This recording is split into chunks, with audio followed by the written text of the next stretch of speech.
Do you remember how good Mason Mount was at Chelsea? He had it all: goals, assists, trophies, and England caps. 2 years on, it's safe to say he's not done much on the pitch. 27 Premier League appearances, 1 goal, and no assists. It looks like Mason Mount is a totally different person. But can we fix that? Can we get Mason Mount back into the England team, playing in the biggest matches at the highest level?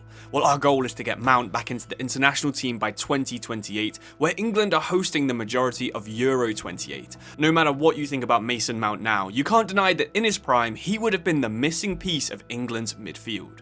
We begin in April 2025. We've just come back from a 4-month injury spell, which is the 5th major injury we've had since we joined United.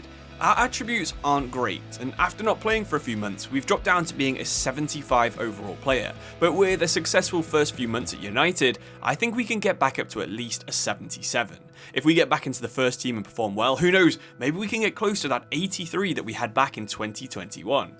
After recovering from our latest injury, we were straight back into the squad for a game against Forest, but didn't come off the bench. Our return actually happened the week after, and the hamstring was feeling good, and we spent the rest of the season working our way into longer and longer substitute appearances before eventually making a start in the last game of the season. I think next year is our year. We're back, and now we need to dominate.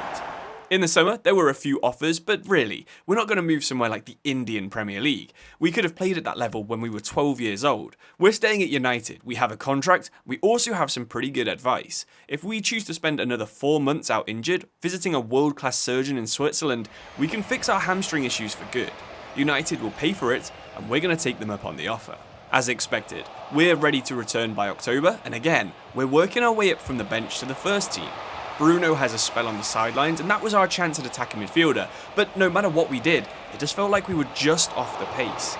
We do contribute a couple of assists in some of the easier games, but the physicality has left our game, and we're not ready to play at this level just yet. We need to rebuild our confidence outside of England, and after 13 more United appearances, it's time to leave Manchester. But where could we go? We have offers from Portugal, but they're from mid-table teams like Vitória and Estoril. The Zweite Bundesliga champion Schalke also have some interest, but we really need top division football. I think it's in our best interest to try to return to the Netherlands.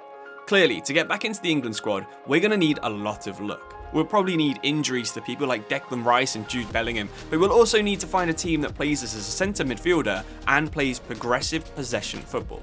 There are 2 options for a return. Sadly, Vitesse is still in the 2nd tier, so we weigh up between FC Twente and AZ Alkmaar. We're going to pick Twente because the manager Joseph Oosting was a big influence on Mason Mount's career when he coached us back as a 17-year-old at Vitesse.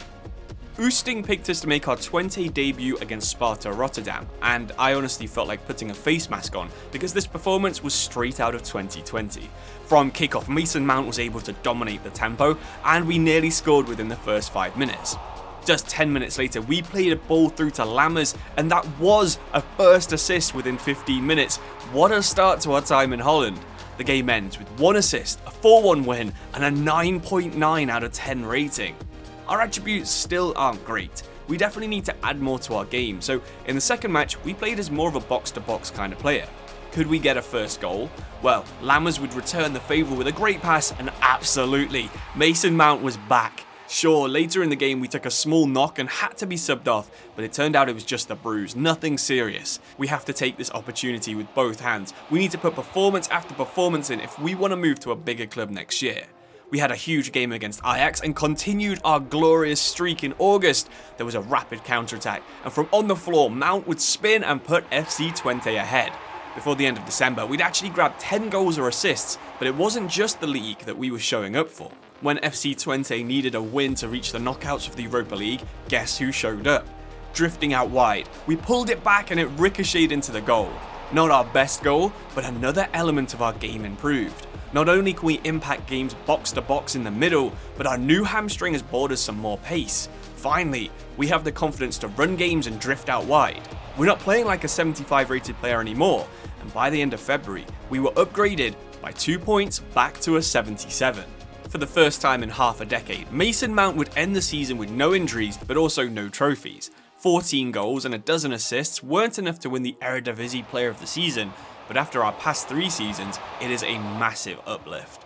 We're very grateful for FC20, but our agent tells us we have a lot of options this summer.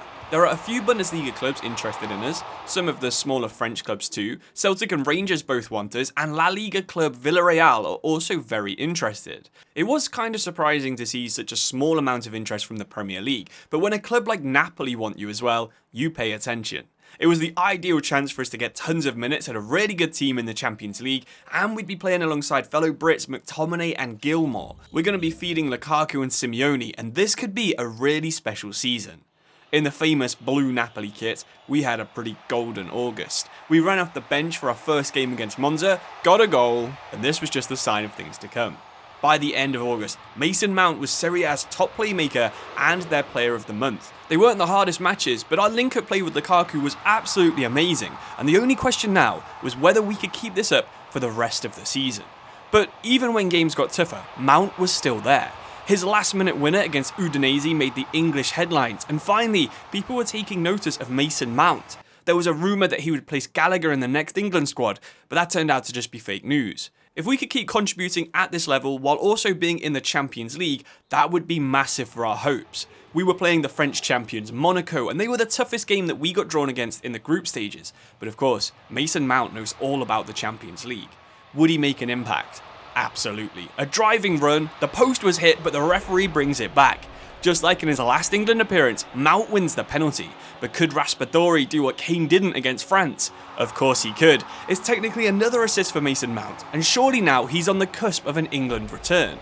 With Rice and Gallagher now out injured, the English media was reporting it was a two-horse race for the final spot in the national team squad. It could be Liverpool's Harvey Elliott, who's having his own breakout season in the Premier League, or it could be Napoli's Mason Mount, who was on fire for the past 3 months. This time, Thomas Tuchel would choose Harvey Elliott. We'll keep our head up though. We've got 8 months now until the Euros, so maybe we can play in some of the games in March. That was a long time, but the form would continue up until that point. 18 months of goals, assists, and most importantly, no injuries had passed since we left Manchester United. And this time, there was room for us, and Mount had been selected by the Three Lions. If he was going to play, then Mount would win cap number 37, and of course, Mount would also be interested in grabbing a 6th international goal or assist. Not only did he play, he actually started in his first game back. This was it, the chance to impress on the biggest stage of all, an international friendly against Finland. It was a very strange team put out onto the pitch by England, clearly trying to see if anyone could barge their way into the team for the Euros. It looked like Mount and Watkins were the two with the most potential to do that exact thing. Mount was dominating with the ball, he was playmaking behind the striker, it was amazing to see. Of course, Tuchel and Mount have a little bit of history from when they were at Chelsea, and clearly Tuchel still trusted our set pieces, and we repaid that trust. Watkins would nod in our corner, that was our 6th assist, and we were subbed off early to keep us fresh for the tougher game against Italy. With England behind in the game against Italy and 2/3 of the game now gone, it was time for Mount to come on the pitch. As always, we were everywhere, bossing the game at the back, but also providing chances to Ollie Watkins, and for the first time in years, we were clearly back to our right level. We can get on the ball, we can dance around a couple of players, and yes, we win a penalty. It was a big knock, but while we're off the pitch, Cole Palmer would score and get the equaliser. What a season we are having, but these things can change very quickly. We're not actually allowed to come back on the pitch, and the medics are clearly quite concerned about us. Please can this just be a knock? We've got the Euros in 3 months, and we've impressed so much. It's in our home country too, but the news that we feared is confirmed. Mason Mount has torn his medial cruciate ligament. An MCL isn't quite as bad as an ACL, but it'll still be months now until we're fit to play another match. We'll have no choice, we just need to get surgery and focus on recovering. Thankfully, Napoli agreed to keep us around for another year, and after a long 10 months have passed, we don't have any choice but to leave the club on loan to regain some match fitness. We've just turned 30 years old, but we've lost all of the growth that we got back since leaving Man United, and we're really not good enough for Serie A right now. But we do have a pretty interesting prospect. Our hometown club have been promoted to the Premier League and are in need of something very special. Things are really not looking too good for Portsmouth. It was a big shock when they were promoted last season, but after we agreed to join them on loan, we're by far the biggest name at this club.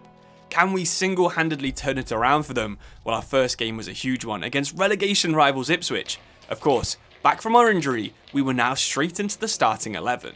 Just like we did at Twente, and just like we did at Napoli, we made an instant impact. We did a box-to-box run, and it was such a nice ball through. We would score a goal on our debut back in the Premier League. Clark would then score for Ipswich and we'd end up losing, but it was a promising debut for sure. We keep plugging away, putting in decent performance after decent performance, but things really aren't looking good for Pompey. The league is so close that every game is winnable, including this one against Leeds, where we scored our second Premier League goal since the 30th of March 2024, over 5 years ago. It just feels like no matter how well we do personally, we can't improve our position in the league. There are dozens of late goals going in against us. Every win gets snatched away at the last second, and with the club basically relegated, they decide enough is enough. Manager John Mousinho is sacked, and Mount is offered the temporary player manager role. Vincent Kompany did this at Anderlecht in 2019, Rooney did it at Derby 2021, Giggs did it at Man United in 2014, and even Steve Claridge did it at Portsmouth in the early 2000s. It meant that it was time for Mount to become the manager he knew he could be. He'd take charge of the last 2 matches of the season, one away at Brentford and hosting Spurs at Fratton Park. Portsmouth were already relegated when he took over, but the performances were decent on the pitch. This is where we're going to end the video though. I think we did a decent job of rebuilding Mason Mount's career. We gave him some new highlights, we gave him some new downfalls as well, and hopefully you enjoyed watching this video. Leave a comment if you want me to continue this series, and like the video so there's more chance that I do exactly that. But until then, thank you so much for watching, really appreciate it, I'll see you soon, cheers and goodbye.